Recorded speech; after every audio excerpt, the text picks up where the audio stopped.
நாம் பார்க்கப் போகின்ற பட்டிமன்ற தலைப்பு நகரத்தின் வாழ்க்கையா கிராமத்தின் வாழ்க்கையா? நாம் வாழும் வாழ்க்கை ஆதி மனிதன் தோன்றியதிலிருந்து வாழும் வாழ்க்கையில் இருந்து மேம்பட்டு வாழ்கிறோம். இந்த வாழ்க்கையில் முன்பு வாழ்ந்தவர்கள் பாசமும் நேசமும் உறவாக வாழ்ந்து அனைவரிடமும் உரிமையாக அன்பு காட்டி அன்புடன் வாழ்ந்த வாழ்க்கையாகும்.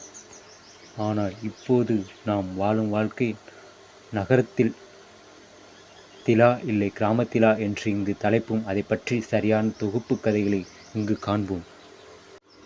முதலாவதாக நாம் காண்பது நகரத்தின் வாழ்க்கை என்பதை பற்றி பேச வந்திருப்பவர் இயந்திர மனிதன். அனைவருக்கும் வணக்கம்.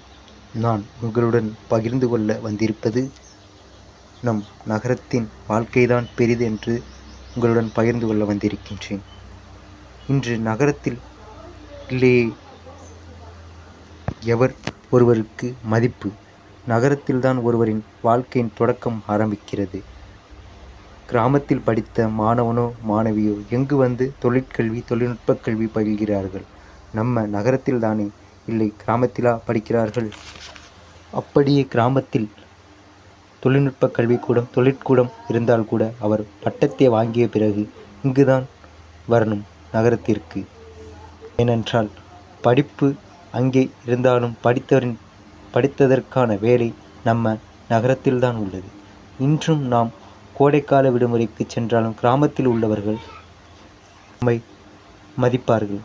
தவிர கிராமத்தில் படித்துவிட்டு வீட்டில் வேலை செய்பவர்களை மதிப்பதில்லை.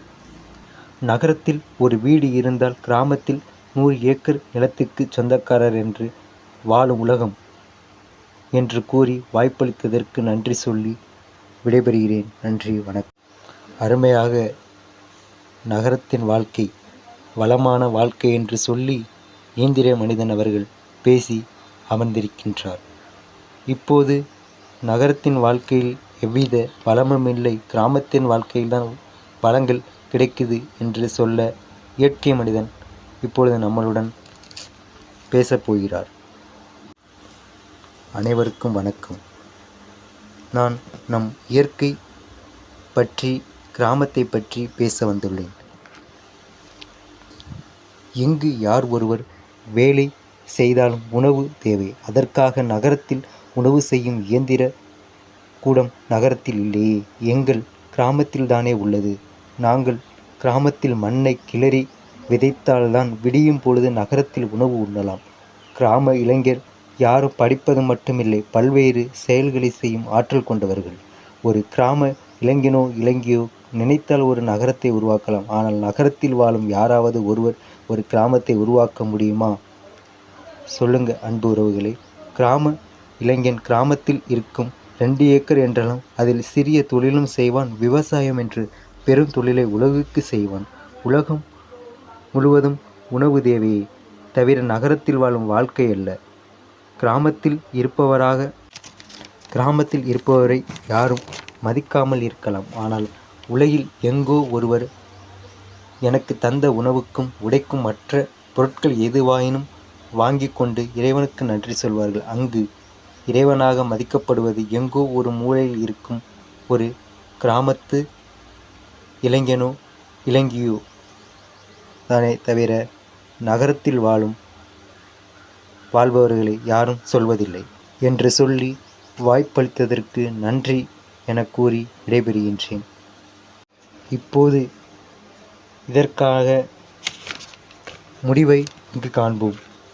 இங்கு இருவரும் நகரத்தின் வாழ்க்கையே கிராமத்தின் வாழ்க்கையே என்று பேசி சென்றனர். நகரத்தில் வாழ்பவர்கள் எப்பொழுது விடியும் எப்பொழுது இருட்டும் என்று தெரியாது. ஏனென்றால் அங்கு இரவும் பகலும் உழைக்க வேண்டும். உழைத்தால்தான் நாளை உண்ணலாமே தவிர பகலில் உழைத்தால் போதும் என்று வாழ இயலாது. கிராமத்தில் பகலில் அயராத உழைப்பும் இரவில் அசதியில் உறக்கமும் வரும். அதில் உறங்கும் அந்த உறக்கம் யாருக்காவது நாம் செய்யும் வேளையில் பயன் இருக்கும் என்று மன நிறைவுடன் வருவதே அந்த அசதியில் வரும் உறக்கம் என்று சொல்வதுதான் கிராமத்தின் வாழ்க்கை. ஆகவே நகரத்தில் அயராத உழைப்பு, கிராமத்தில் அசதியில் உறக்கம். இங்கு இருவரும் உழைக்கிறார்களே தவிர, ஆனால் கிராமத்தில் வரும் இயற்கை காற்றும் மனநிறைவும் நகரத்தில் கிடைக்காது என்று கூறி, வாழ்க்கையில் எப்பேற்பட்ட நகரத்தில் வாழ்ந்தாலும் ஒரு சிறிய கிராம வாழ்க்கை வாழ இயலாது என்று, கிராம வாழ்க்கையை நிறைவான வாழ்க்கை என்று இத்தலைப்பிற்கு முடிவை கூறி, அனைத்து யூடியூப் சொந்தங்களுக்கு நன்றி சொல்லி விடைபெறுகிறேன். நன்றி, வணக்கம்.